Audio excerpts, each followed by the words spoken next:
Okay, you're asking about vegetarianism, and especially for Buddhism.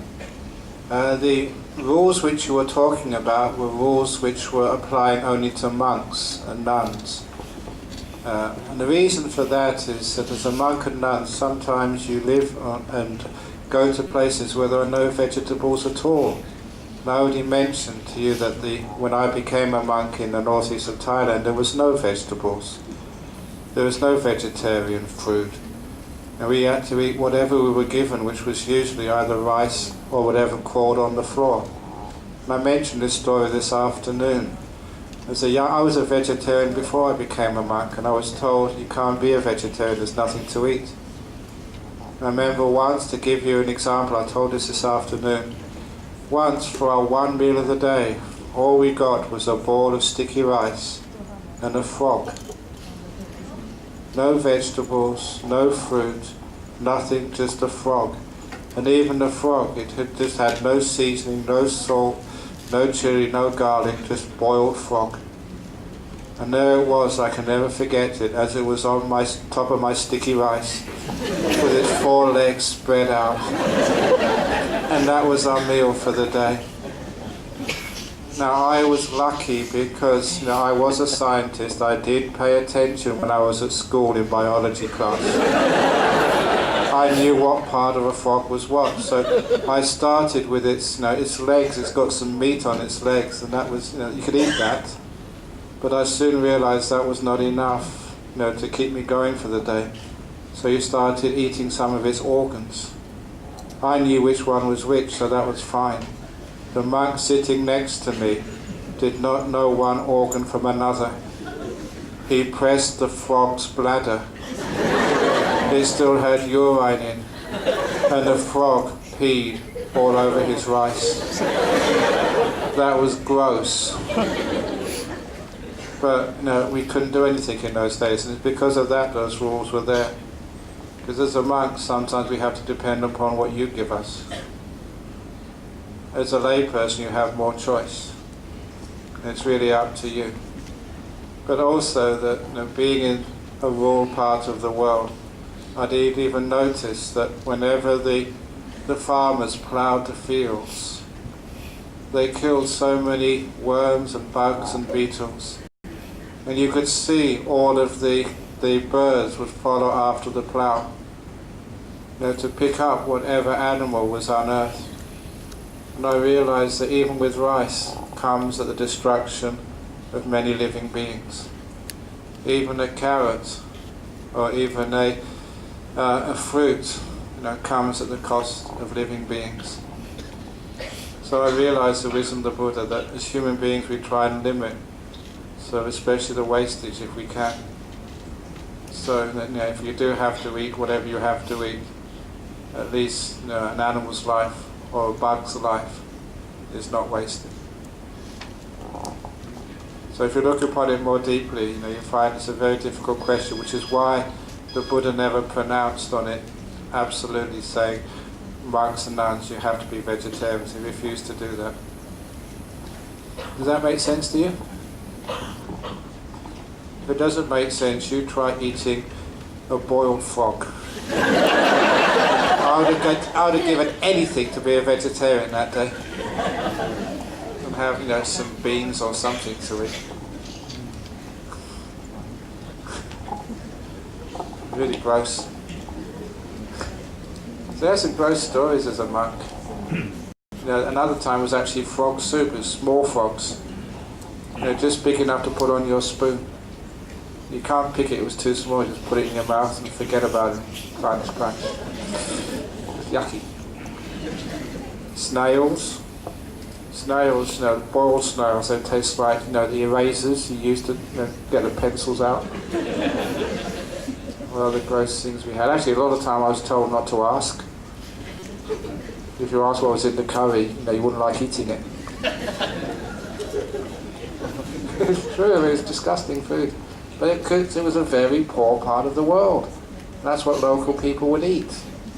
I don't know, if you go into the up country of this state, Sarawak, the poor villagers, what do the poor villagers eat? Probably whatever they can capture, because that's survival. So anyway, that's what we had to do as monks. So it's very, very difficult in those days to be a vegetarian. You couldn't, you'd die. But you've got to be very careful, because some Buddhists can be very sneaky.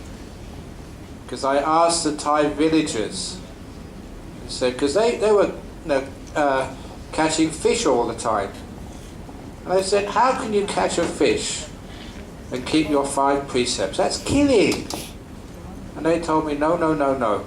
That's not killing, that's not breaking your 5 precepts to catch fish. Because they say, all we do is take the fish out of the water and they die by themselves.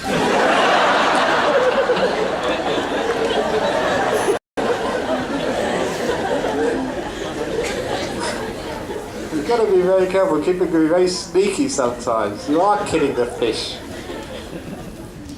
And some of my disciples, in Australia, people like going fishing. It's like recreation. So some Buddhist asked me, said, can we go fishing? Because it's with my friends, it's peaceful, it's calm, and I enjoy going fishing.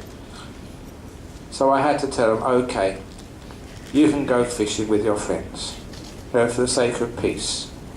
But, I said, on one condition, you don't put a hook on the end of your line. You can drop, get your fishing rod, put it in the river, and it's even more peaceful when you're not disturbed by the fishes. And none of your friends know what's under the water. You just got bad luck. That means they're not going there for the peace, they're going there to catch the fish. So it's alright to go fishing as long as you don't put a hook on the end of the fish. But another interesting dilemma on a similar matter is quite often that modern people have pets, cats and dogs. And they've asked me, what do you do when your cat or your dog gets so old and sick? You take it to the vet, and the vet asks you to put the cat down. They say put it down. It's not putting it down, it's killing it. I don't know why they use these other words. So what should you do? But if we don't allow the cat or the dog to be killed, that dog will suffer. I'm not being compassionate. But if I am compassionate and kill the dog, I'm breaking my precepts. What should I do? And it was one of those dilemmas which Buddhists in the West kept asking me about. And there was a very simple and effective answer. If you have a dog and you take it to your vet and the vet said, look, I've got to kill it, it's got cancer. Ask the vet to spend 5 minutes with your dog. Take the dog in your arms into a corner, look in the dog's eyes and ask the dog, do you want to die? Now actually, you may think that's fun, but it works. If that's your dog, and you love that dog, and that dog's been with you for a long time, you'll know intuitively whether that dog wants to live or die. And it's the dog's decision, not yours. Your job is to convey that decision to the vet. If you think, in your heart, in your guts, that dog's had enough, you say, yes, the dog wants to die. Put it down. If you think inside that, no, that dog wants to live, you tell the vet, no, I'm taking it home. You're not killing the dog. You're not breaking your precepts. You're conveying the dog's wishes. It's the dog's decision, not yours. Now that has had incredibly wonderful effects. The classic tale, I say, is one of the disciples, Judy, in Perth. She had a small dog with cancer. She took the dog to the vet many times, and eventually the vet said, look, there's no chance of recovery. Your dog is in pain. I need to kill it. And she said, following my advice, she took it to a corner, looked into its eyes. He got a very clear message. The dog didn't want to die. So she said to the vet, I'm sorry. I'm not going to allow you to kill it. I'm taking it home. And the vet got very angry. You can't do that. You're being cruel. He said, no, I'm taking it home. You Buddhists are so cruel and stupid. You're being cruel to that animal. I should put it down. And the vet got very angry at her. He knew she was a Buddhist and started criticizing Buddhism. 6 months later, she took the dog back to the vet. It made full recovery. And the vet said, "You Buddhists are very wise."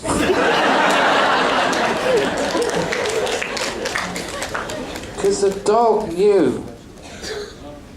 The cat knows. And this is not just one occasion. Many times people have done that. The cat or the dog, you can look into its eyes, you know it's experienced so much pain, it's had enough. And your job is to convey that to the vet. Which means you're not breaking your precepts. You're conveying your pet's wishes. And that's all.